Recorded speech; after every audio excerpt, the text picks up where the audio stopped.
What's good, y'all? Welcome back to the Verdependent podcast, where we depend on the Verde and Black for our everyday vibes. This week, we recap Austin's first ever win at St. Louis, check in on the J-League and Serie A, and preview our home matchup against Portland Timbers before closing out the episode with the stoppage time rundown of the hottest Austin FC, MLS, and World Footy storylines of the past week. A reminder, if you aren't already, consider subscribing to our podcast and leaving us a review, possibly even sharing these episodes with a friend. I'm Logan Bartlett.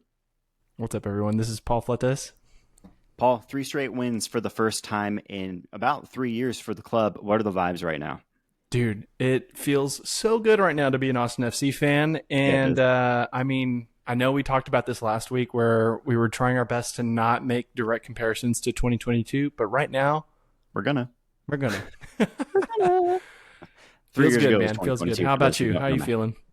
I'm feeling good, man. That's all I can say. I'm feeling good, and I'll go even further back, and I might talk about this more later, but I'm feeling very 2021 looking ahead to this weekend. To that fateful Portland game where the yes, top sir. So that's what I'm feeling right now. But first, let's give our preheated takes for the week. Paul, what is your preheated take looking ahead to this Saturday and beyond? Yeah, so I am actually just going to pull back and give a gentle reminder to my very first ever preheated take on this podcast, which was on episode 82. And that preheated take was that Myrto Uzuni will reach 10 MLS goals and assists, so goal contributions, by May. And I remember you asked a follow-up question, which was the beginning of May or the end of May. Right. And I think I was trying to talk that mad shit and go by the beginning of May. I am going to tweak it slightly now and go towards the end of May. So yeah, that's going to be my take. Forgot that there's an international break and straight that up, brother. Not just more goals and that. Right. Not those things. Yes. Yeah. No, I like it though. I like it. Mine is more short term. Mine's looking ahead just to this Saturday. I'm thinking Bukhari will notch his third goal contribution against Portland at home. Okay. I think it's pretty. I mean, he has 2 already, right. Why not make it 3, keep the momentum going. I feel that. Yeah. Keep the momentum going. I like it. And speaking of that momentum, let's talk about the St. Louis game.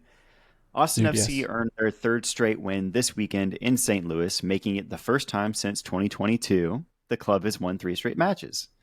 The win at St. Louis City also marked Austin's first win at Energizer Park, right? All things we've kind of overviewed already. Myrto Uzuni opened his account for Austin FC, bagging the game winner for Austin in the 33rd minute.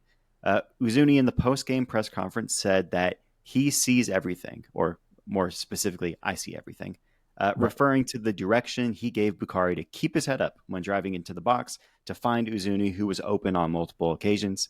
Paul, let's talk about that goal. What did you like from the build-up, from the finish, from the general vibes? Dude. Tell me.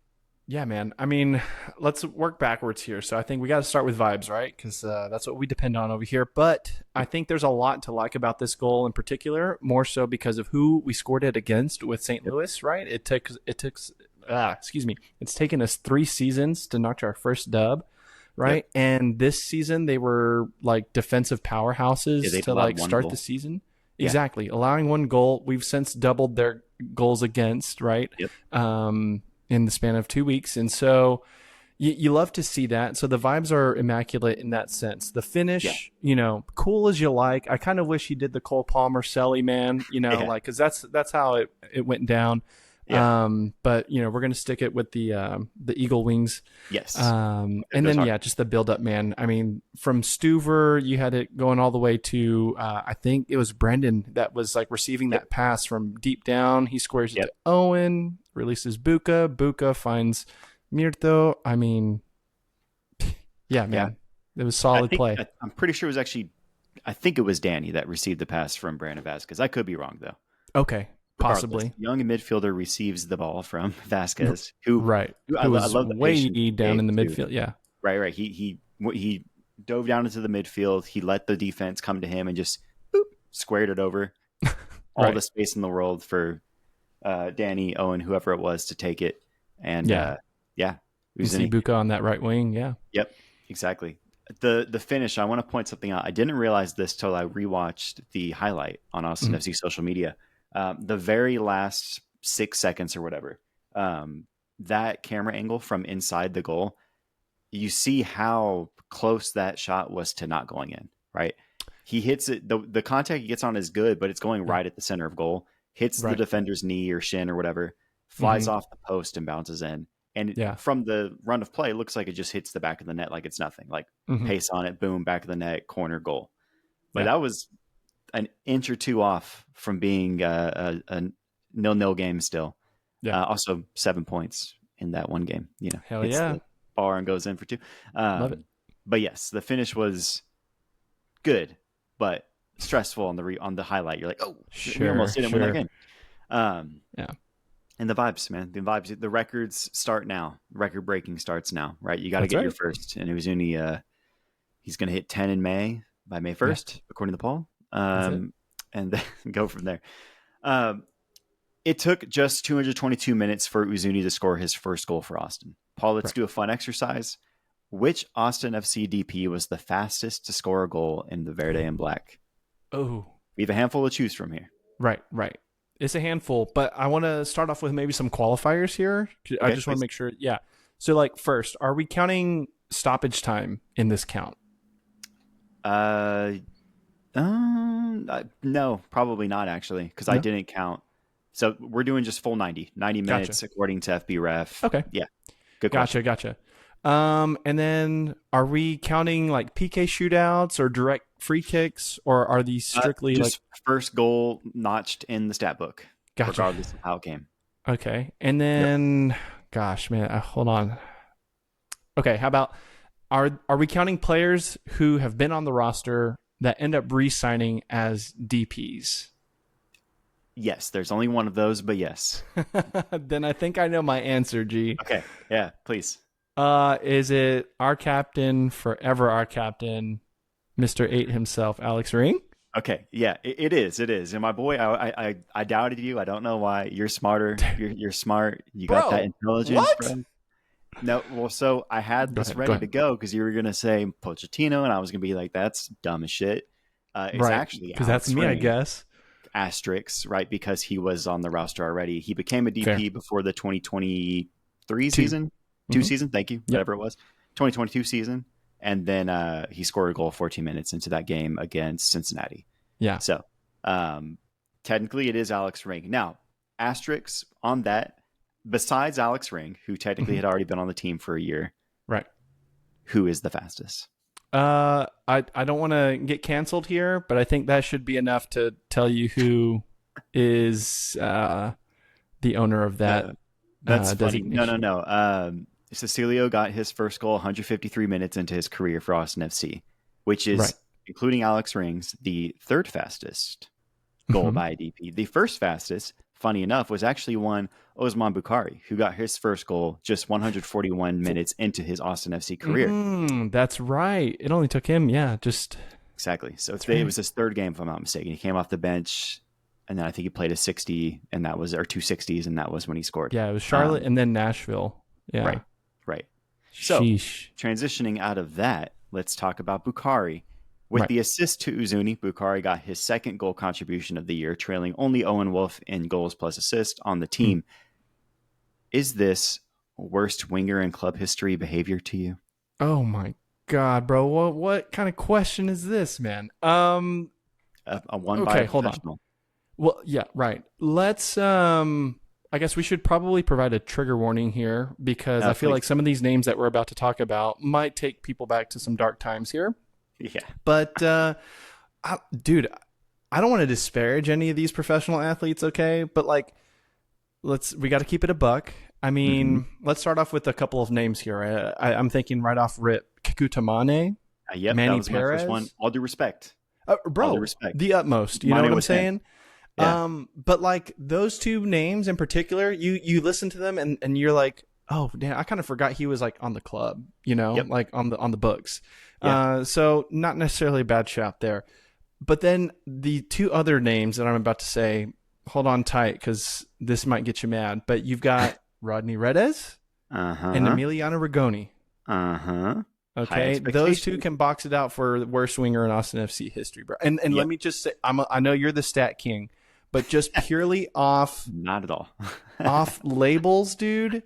and like off expectation, because you had one who was the club's first ever signing, okay? And then the other one was a designated player. Those designations mean something, to fans of this club.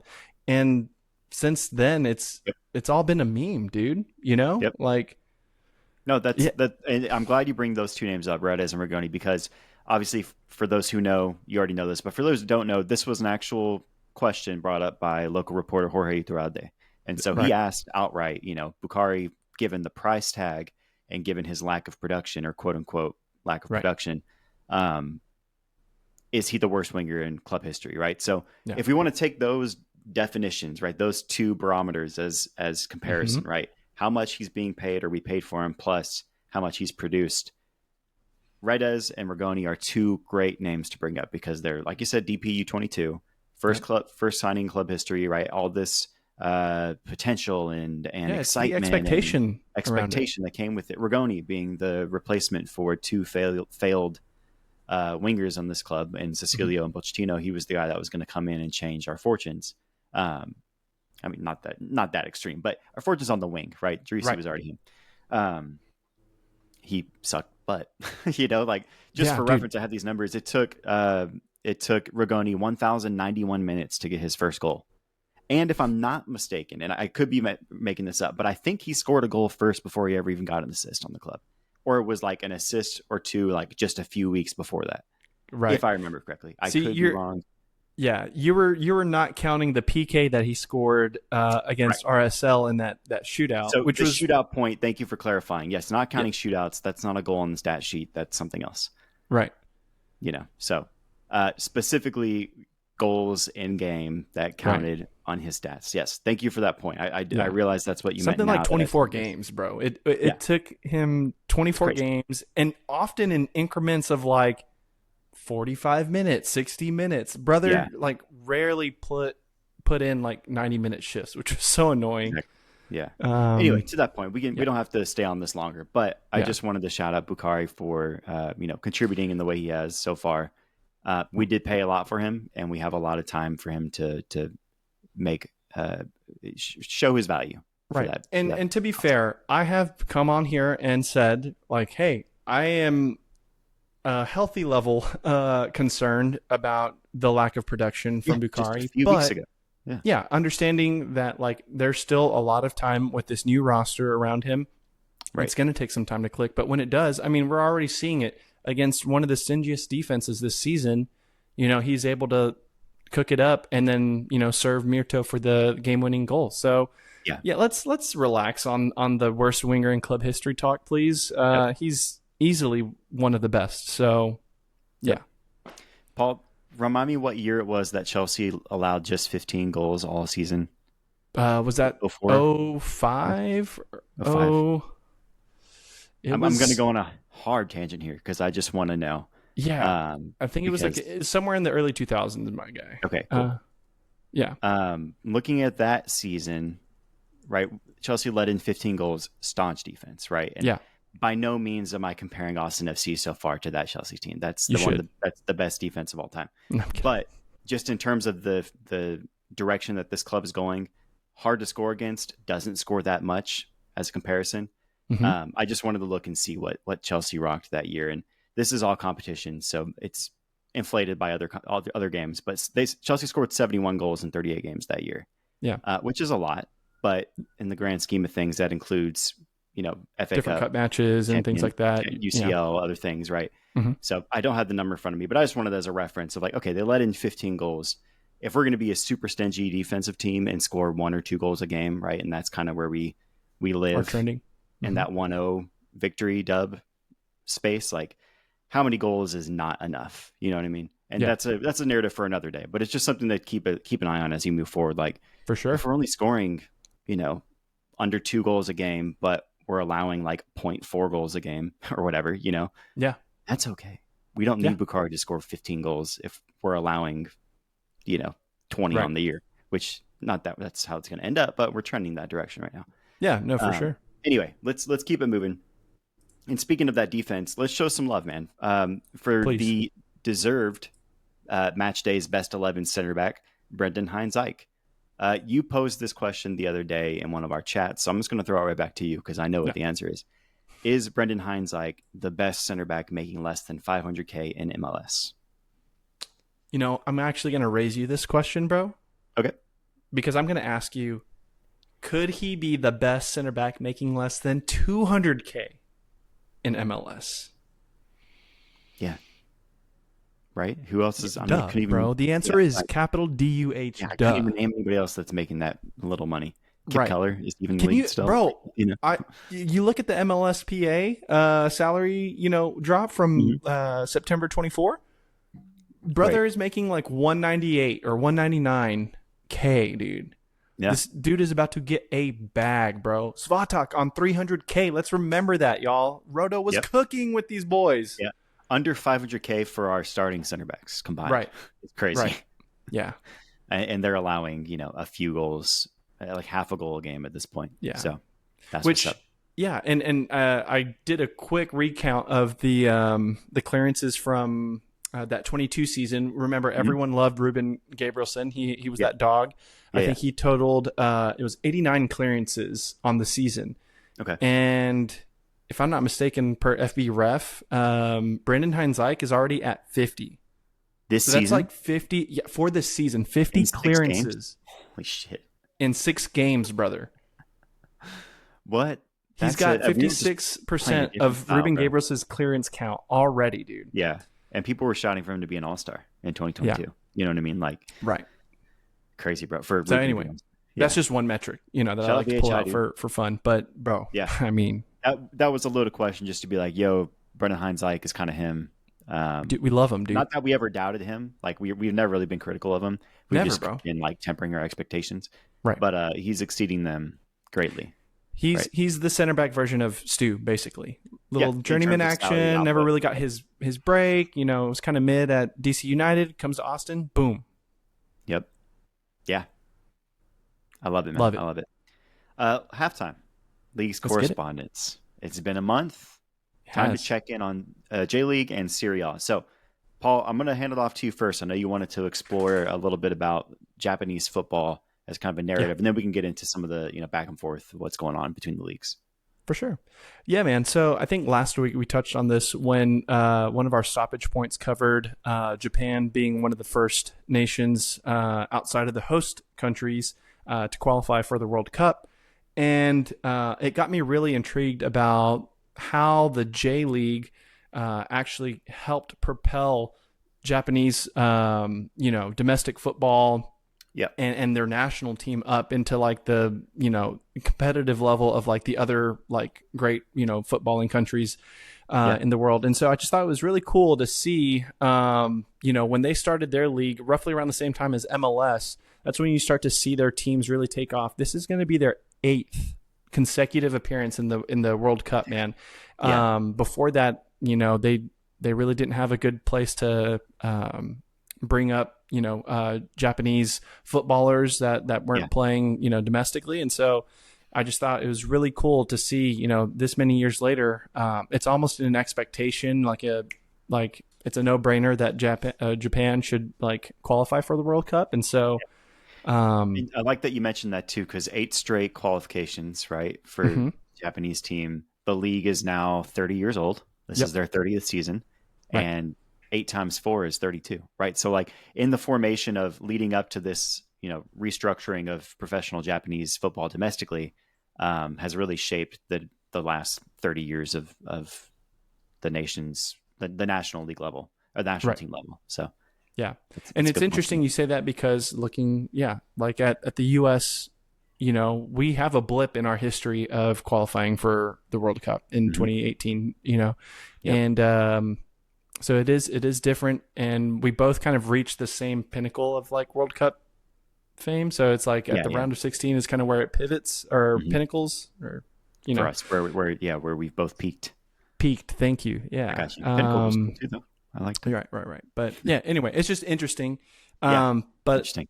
All that to say, I guess we should actually look into what's going on in the league. Yeah, tell us about J League, man. Hell yeah, man. So right now we got like 7 games in. Kashima Antlers are top of the table with 16 points. They've been on a really good streak. Yep. The club won the J1 League title a record 8 times from 96 to 2016, but they haven't won it since. On the other end of the table, there's Vissel Kobe, who are in the relegation zone after winning the league the last 2 seasons. So kind of wild, topsy-turvy there. They failed to make it out of the AFC Champions League Elite group stage and have only won 1 game in league play through 6 games, brother. That's tough, bro. That's tough. Looking at Serie A, with 8 games remaining in the season, Inter and Napoli are in prime position to battle out for top of the league. In relegation land, Lecce sit on the brink of relegation zone in 17th and are winless in their last 7th. In 18th, just behind them, is Empoli, only 2 points below them. And they have a pretty favorable schedule to make things interesting in this final stretch. So that's a fun matchup to look out for, is that relegation battle between Empoli and Lecce. So Hell yeah. And then just looking over in terms of like parity in the J League, a lot of that remains the same in Japan, where 3 points are separating the 2nd through the 11th places in the table. So you have last year's 17th place squad sitting alone in 3rd, and newly promoted side Shimizu S Pulse sit tied for 4th. A club to watch early on has been Fagiano Okayama, who lead the league in clean sheets with 4. So a little St. Louis action there, that have only allowed 0.4 goals per game. In the AFC Champions League Elite, Japan sees Yokohama and Kawasaki advancing to the round of 16, where Yokohama is set to face Ronaldo's Al Nassr squad. Ooh, that's gonna be fun. Yeah, it might be a good one, dude. I kind of hope they lose, or like Al Nassr loses. Yes, I got you. I know you. Dude, come on. I know you're picking up. J League, it's MLS, baby. It's his Messi's league, bro. We're Team Messi. Looking back at Serie A, let's check in on our current and former Blues in Italy. João Felix continues his struggles in Milan with 0 goals allowed in 8, maybe 9 games now, and inconsistent playing time. He was recently seen being criticized by Kyle Walker, saying, "Bro, we're not Messi. Pass the ball. What are you doing?" Yeah. And it was also announced today that he will not be staying in Milan and will be coming back to Chelsea and or being loaned or sold somewhere else. So tough break for him in this stretch. Yeah. Cesare Casade is excelling in a more defensive role in Torino with 2 goals and assists in 6 games, while being in the 99th percentile in aerials won and 96th percentile in clearances. Torino are 3-2-1 since Casade joined. Renato Vega, another blue, continues to impress for Juventus, ranking in the somewhere between the 75th and the 90th percentile in almost every major offensive and defensive statistic compared to other wingbacks. So he's excelling in that role. Yeah. Former blue, Lukaku leads the league in assists with 8, while Pulisic still sits at just 9 goals on the year after a strong start. Tammy Abraham is also there in Italy. Yeah, not much else to report there. He's there. Well, he's been there in Italy, but at least he's kind of getting some playing time a little bit now. He wasn't, but he's just. I miss my Tams. I know. And then looking at UCL, Inter remain the last Italian club standing in the Champions League, and they're set to face Bayern in the quarterfinals. So, good luck, guys. Right, that's going to be tough. Mm-hmm. That is all for this month's League's Correspondence. We'll check back in the month. We'll look at some of the players to watch, some of the teams to watch, the final stretch of the Serie A season. And we'll give you some more then. Stick around for our second half previewing Austin's home match against Portland Timbers.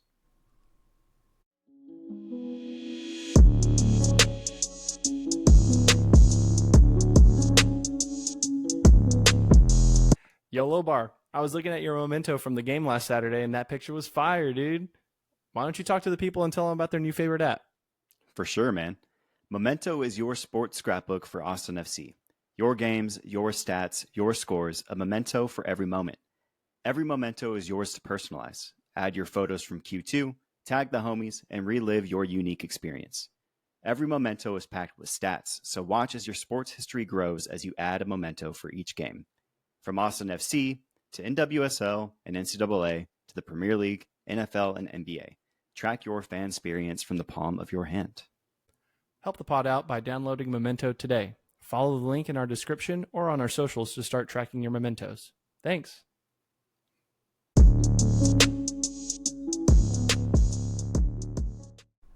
And we're back. Austin hosts Portland this Saturday for their second matchup of the season already. A reminder that the first match ended in a 1-0 defeat at Providence Park in match day 2, where Austin gave away the draw in an 89th minute free kick blunder that froze Stuver on the line. That was tough to see. That was, man. On the heels of the club's first win streak in 3 years, are the vibes different going into this home matchup with Portland? Paul, take it away. Yes, 100%. These vibes are different, with a very high possibility of us going to a 4-win streak here, facing, at home. I like it.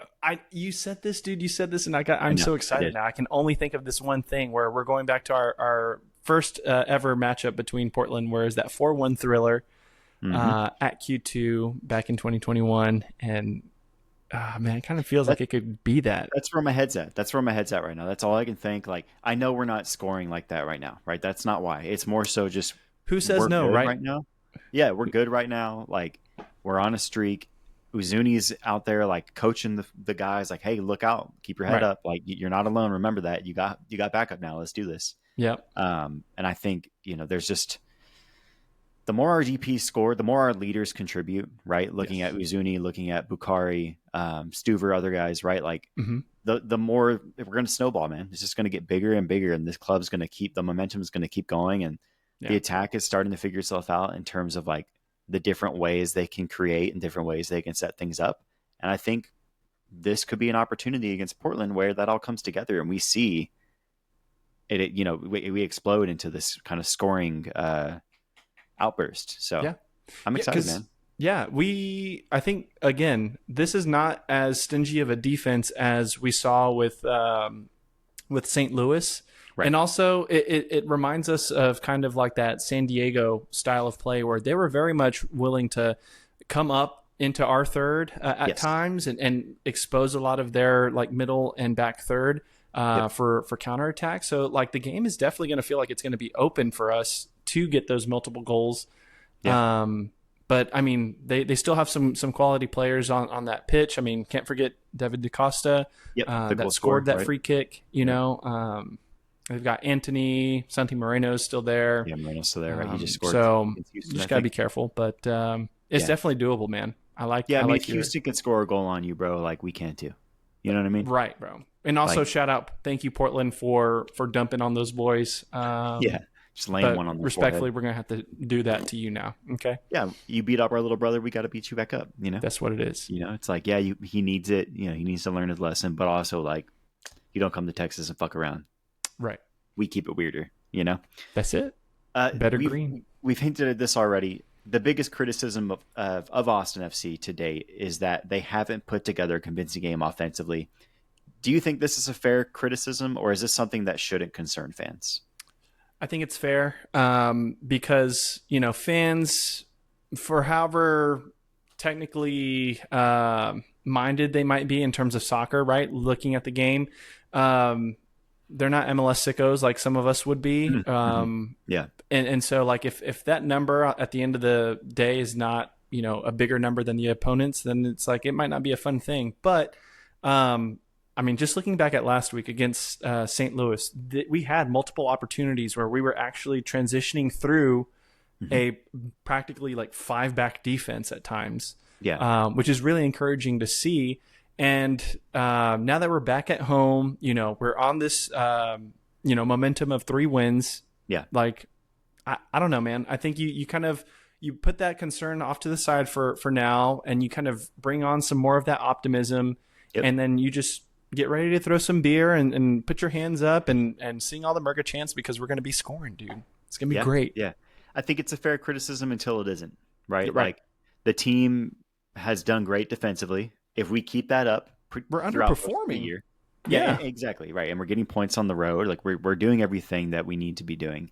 I think a convincing offensive performance against Portland would do a lot to kind of quell those concerns among the fan base. Right. And again, I'm going to do this just because it's on my mind. I was listening to Straight Outta Compton today, right? We're talking about it already a little bit. Looking at that Chelsea 05 team that only led in 15 goals, like, more often than not, they were winning games 1-0, right? Yep. But you knew that if you gave them any opportunity, they were going to win 3-0. They were going to win 4-1 and dunk on you. You know what I mean? Like, and so I think if we can, similar to that San Diego game, but even with more killer instinct, like we scored 2 early, we went up. If we kept that going, scored another 1 or 2 because the chances were there, right? Like we created those chances, we should have scored more. Yep. If we can start seeing those chances hit the back of the net more often, we're gonna be a tough team, bro. Like staunch defense. Yeah. We can attack in different ways, either through possession or counters, and we can score in bunches on you if you give us the chance to, right? Like, and I think we have that potential. And so, going back to the point, like it's a fair criticism until it's not, and I think the team can make it no longer a point that rings true with a big win this weekend, because that'll have been San Diego where we should have scored 4, right?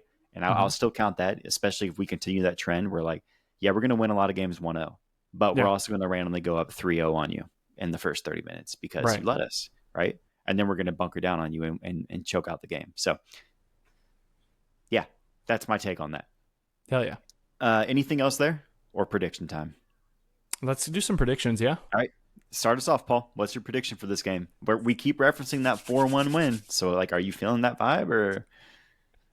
Here's where I'm at, bro. We get multiple goals, but I don't think we go 4. I think we go 3, and I think we get our not our first shutout at home, but we get a shutout at home. Let's get a shutout at home, bro. I got a 3-0 to the good. I like it. I'm gonna go, and I was thinking kind of the same vibe. I'm gonna go 2-0. Okay. Where defensively we just choke them out. Right. There's nothing there for them. Yeah. And we get just a couple good goals throughout the game to just like incrementally end the game over time. I can't wait. Sorry to interrupt. I just can't wait for that very first game where each one of our DPs gets a goal, dude. A la LA Galaxy last season, bro. You know, like just again, Painsul. It's gonna be nice, man. Pooch, fucking, or Jovic and Peck, just everybody up there scoring goals, bro. Exactly, dude. That's what I'm hoping for, and we are trending that way, right? Yeah. Like that should have been San Diego in theory, like that kind of game where if Uzuni's out there and he's getting a goal, then that's that game right there. Right. Bukari does his thing, like that's the framework that we need. So cool, man. I like it. 2-0 on my end, 3-0 on your end. Either way, shut out. We get the dub. Take it to the bank. Let's get to stoppage time. Let's do it. Kicking it off with news that surprised, but also didn't surprise a lot of people. Sporting Kansas City have announced the firing of Peter Vermes, who was the longest tenured coach in MLS at the time. Paul, what are your thoughts on this?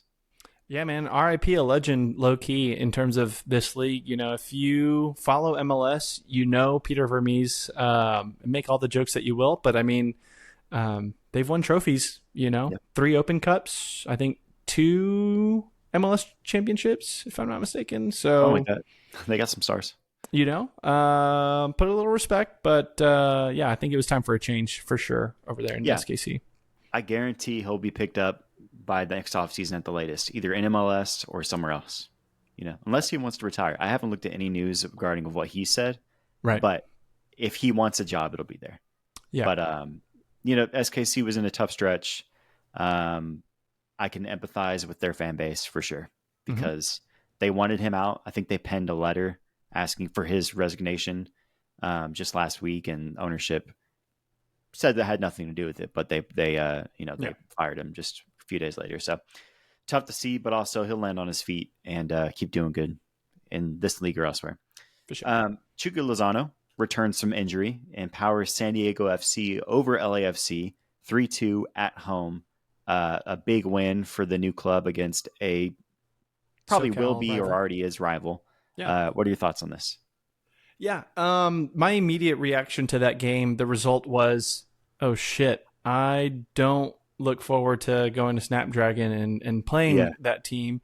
One, because I remember watching Chucky with the national team for Mexico, and brother likes to flop a lot. Okay. And you don't say. Dude, it was one of those things where I remember I'm like, have some shame, brother. But it is what it is. He's still a baller, but he can be annoying at times. but yeah, we will be there. We will be there. It's going to be a good game, and it makes me feel even better about that San Diego win, given that we were without key players, and Chuka comes back. They're obviously a good team who can put up wins and fight with the best. So I think full strength matchup will be a fun one to watch for sure in person in May. Yeah. We'll both be there. So that's right. LAFC and Club America will face off for a 1-game playoff to determine which club will replace Club León in the 2025 World Cup. For those who don't know, Club León is owned by the same ownership group as another team who I'm forgetting. Remind me. Is it Tigres? Tigres, yes. Yeah. They're in the same ownership group. Both clubs qualified for Club World Cup. For Pachuca. Fuck. I could be wrong. Doesn't matter. Whatever. Anyway. The ownership group owned 2 clubs, including León. Only one of them can be qualified because they're under the same ownership group. Only one club per ownership group can make it to the Club World Cup. So León is out, and LAFC and Club America are fighting for that spot. Your thoughts on this, Paul? I think that's hilarious. I think it's hilarious too. I mean, because it's FIFA, right? There's always a little bit of circusry involved here, and so it's going to be interesting. I'm just going to pay attention because whoever wins this little play-in goes into the group that Chelsea is in, and so hey, LAFC, right? Olivier Giroud is there. Yeah, if they make it, a little Chelsea reunion, right? That'd be hilarious, man. I mean, this is Bouanga's chance to really ball out because Todd Bowley might go like, "Oh, look at that." Actually, no, because he's not 17 years old. Exactly. And, we only signed those. He could play next week, not in 3 years. So right, it wouldn't work. Exactly. But it is funny, more MLS with the Messi product and all the different competitions happening here over the next few years. It's just funny to see that. Obviously, not a loophole, but like, dude, we could have figured this out months ago. Right. And instead, here we are. It's not like that sale just happened and they now are owned by the same ownership group. Anyway, looking locally, actually, and a different sport. Texas women's basketball has advanced to the Final Four. They are set to face South Carolina for the 4th time this season. Texas women's basketball is 1-2 against South Carolina so far. So they've only won once. This is a big matchup. This is the one to win, though. It is the one to win. It's very much like, hey, we beat you twice in the regular season, LAFC. Right. Can we get the 3-peat? Oh, no, we can't. Yeah. So maybe it's that kind of vibe. It's like, hey, you beat us a couple times. That's nice. Right. But here we are. Right. So big game this weekend. What are your thoughts, Paul? Yeah. I thought it was really cool seeing the 1972 pub being pretty packed for their Elite 8 game. So that was cool against who was it? Tennessee, the fake UT. Yes, exactly. We watched that game. Yep. So, I mean, I'm sure it's going to be a packed house again. But good for the ladies, man. Hook 'em. Get it done, Lady Horns. Like the Tower Orange. Let's do it. I'm excited. Staying local, we have Austin Rise tickets now being available for purchase. Mm-hmm. Their season home opener is on May 18th here in Austin at House Park. Go get your tickets. We'll put a link in the description and tweet a link out, of course. But Austin Rise starting up in the next 6 weeks or so. And tickets are available now. So get them. Paul and I got ours. Man. That's it. Yep. Yeah, it's a great time, though. Yeah. Gosh, is it already the 3rd season? Yep. That's awesome. Where did the time go? And they're getting ready to be a part of the, I think it's like the Division 1 or like they're going to bump up to the next division. Yep. So it's talked about that a while back. Yeah, man. It's going to be fun. Anyway. It's making moves. It's exciting. It's exciting to see what they're doing. And then lastly, we'll close it out with some Chelsea news. Chelsea women's complete the comeback against Man City in the second leg of the UCL quarterfinals. They get the 3-0 dub, win 3-2 on aggregate. They are moving forward to face Barcelona in the semifinal. Shout out Sonia, right? It's just Chelsea things, bro. It's just Chelsea things, bro. It's just Chelsea things. Although this Barca matchup in the semifinal is gonna give me a headache. I already know it, dude. Barca love turning up with the help of the refs. Yeah. And the 12th man kind of vibe, It is what it is. But that's going to be a fun game at the Bridge whenever they play the home leg. Yes. It's exciting, man. And then we hate Tottenham, Chelsea. The men's team faced Tottenham this Thursday for their first game in league play in a couple of weeks, international break. This is the start of a stretch of favorable games, man, where we could see a good amount of points come our way. What are your thoughts on that game? Yeah, man.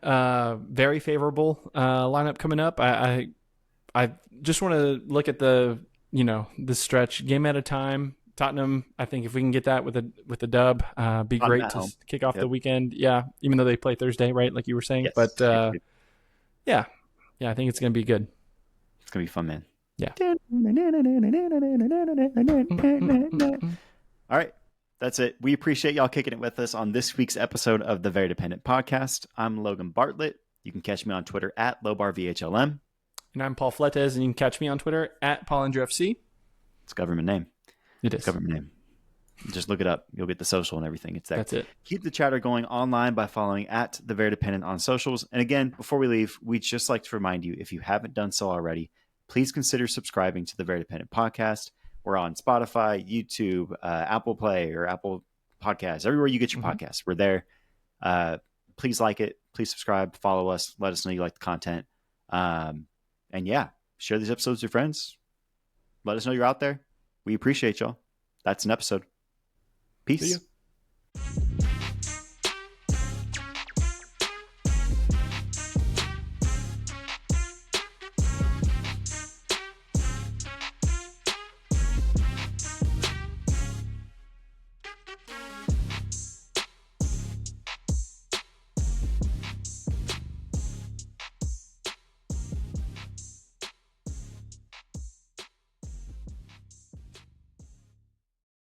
Oh, why are you screaming at me? Oh my God.